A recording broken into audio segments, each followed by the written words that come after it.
How can I build confidence and decrease depression? Today we're going to talk about one specific tool that can help us in building healthy emotions in our life, becoming more emotionally intelligent, while building confidence in ourselves at the same time that we can decrease depression.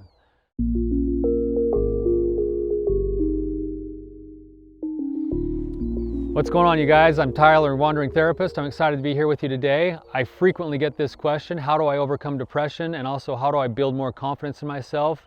And I would just want to share one specific tool with you today to think about that can actually help with both of these things: building confidence and decreasing your depression by building a strong emotional base for yourself. And this tool is called building mastery. It's a simple term. Many of you are already doing it. You're probably doing it right now in your life in some way without recognizing it or knowing it. But doing it with intention is one way that you can build yourself up at the same time that you can create a solid base of emotional foundation for yourself to protect yourself from feelings of depression or feelings of self-criticism or self-hatred. So the build mastery skill is the idea that I'm going to find something in my life that is going to get some dedicated time and energy and intention and effort into developing that thing until I become a master at it. And there's some things that happen when I become a master at something. It allows me to understand that I'm a few things. The first one is that I'm capable of developing and growing. When I'm putting time into something and I'm building a skill set, over the course of that time that I put into it, I will inevitably get better at it, and it reinforces the growth mindset that we're looking for in a wholehearted life instead of a fixed mindset. We so often get stuck in a fixed mindset feeling like this is just who we are and we can't change and we can't grow. But when we're putting our time into something and we're becoming better at something, we challenge that narrative in our head and we realize that we are capable of continued and constant growth in our life. And it helps us to continue to then build confidence in ourselves. The second thing that it does is it allows us to spend our time on something useful instead of all of that time going to something that's going to be numbing or useless or cause us to feel less than about ourselves because we've wasted our time. When we dedicate ourselves to a cause for something, whether it's a hobby or a passion or part of our purpose, we are now using our time and our energy in an effective way that allows us to be able to go to bed on a clear conscience. And there's no better feeling in the world than going to bed on a clear conscience. The next thing that this does is it allows us to have something to fall back on. So if you have a terrible day, you can still fall back on the idea that at least I know I'm good at blank, whatever that is you're choosing to do. You can fall back on something and remind yourself that you're not a total failure just because you've had a hard day.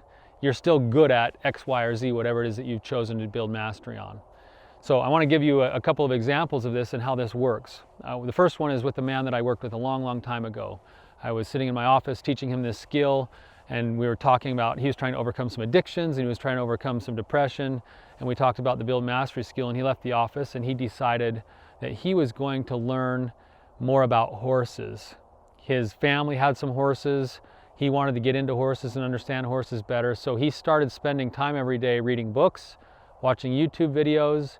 He went and got a little bit of a summer job on the side where he built fence for a farmer all summer in order to earn enough money to buy himself a horse. And once he bought a horse, he then took everything he'd been watching and reading and he started training his horse. And over the course of the next few years, he went from knowing nothing about horses to owning a horse, to training a horse, to taking his horse up to the next state over from me in Idaho and winning a competition on his horse as a result of all the training that he did.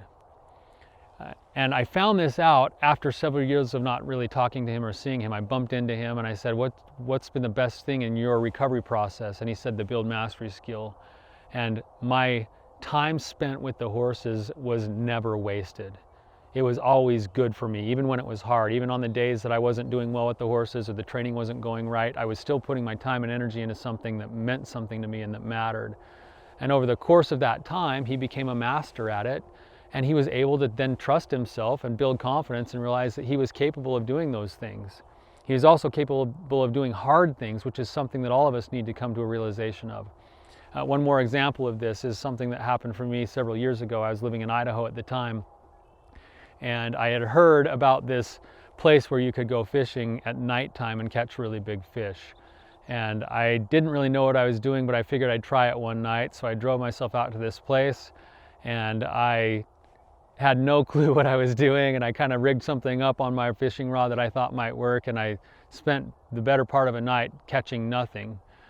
But I did notice that up above me, upstream, there was an old man that was pulling out fish after fish, and I thought, I wonder what he's doing. He's got to be doing something. And I kind of packed my stuff up and I walked upstream kind of close to him, and at first he was a little bit bothered by the fact that I was there. He kept turning around and looking like, what was I doing? And then I just introduced myself and started talking with him. And after I talked with him for a few minutes, he said, hey, I noticed you downstream. It looked like you weren't having much luck. And I said, yeah, I don't really know what I'm doing. I'm just up here trying to learn. And he said, well, why don't you come down and let me show you what I do?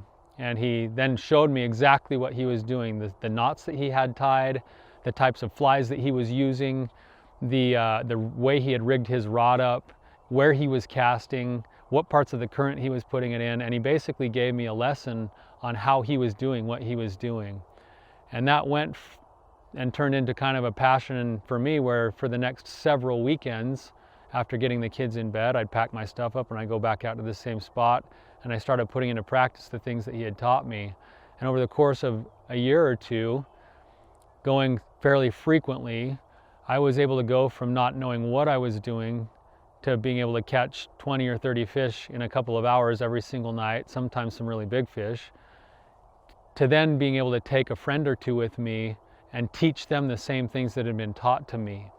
And in doing that, it built my confidence. It also allowed me to be a better friend, and it allowed me to have a higher level of quality of life because I had something to look forward to. I had something to add vibrance and color to living. And that's what the building mastery skill can do for us, is it adds vibrance and color. It teaches us to grow into ourselves, to continue to be a work in progress. It allows us to use our talents and skills that we develop for the betterment of other people, which leads to deeper connection. And as a result, we have less depression. So challenge for you is to think about, what is it in your life that you want to go pursue in building mastery? Maybe it's a hobby to start with. Maybe it's something you've always wanted to do. Maybe it's some type of educational thing that you want to do, that you've always wanted to do but held yourself back from. It only takes the first step today, and it takes the next step tomorrow. It only takes one step today, but think about what that is in your life and commit yourself and commit some of your time intentionally to pursuing those things, and you will increase in the quality of your life. Have a great day. Thank you so much for being here with me. If you found this to be valuable for you, please hit the like and subscribe button. If you're facing particular struggles that you need help with or roadblocks that you're running into, please submit a question. I'd be happy to answer it for you.